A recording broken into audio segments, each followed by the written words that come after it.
I am not Dutch. I'm one of the few who are not. And as a matter of fact, Jake Konendijk, who is a junior, asked me if I was Dutch, and I said no. And he asked me, well, then what are you? I said, well, we're half Irish and half German. And he said, that's incredible. You're a Nazi leprechaun.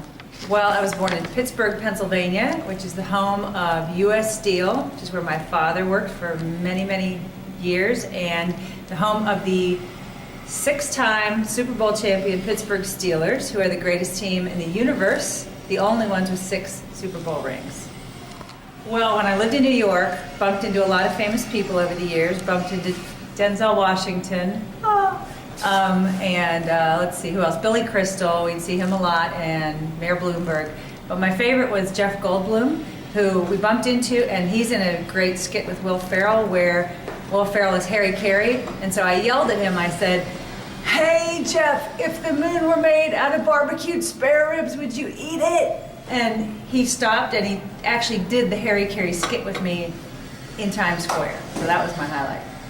Oh, a lot of things surprised me about my kids, but probably the biggest was John. John was 6 weeks premature, and he had problems with his lungs and his eyes, and he had to have surgeries and a lot of problems. And we didn't expect him to do well health-wise, and expected him to be small and struggle more. And so now, all these years later, to have him be 6'5" and join the football team last year and be big and strong, that has been a surprise, a happy surprise. Oh, there are funny and unusual things every day at work, because Caleb Spritt comes by every day. That's always funny and unusual.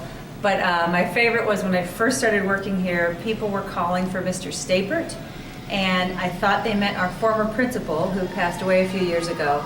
I didn't know that Tim Stapert was a new teacher, and so I told quite a few people that he had passed away, and that turned out to be a problem.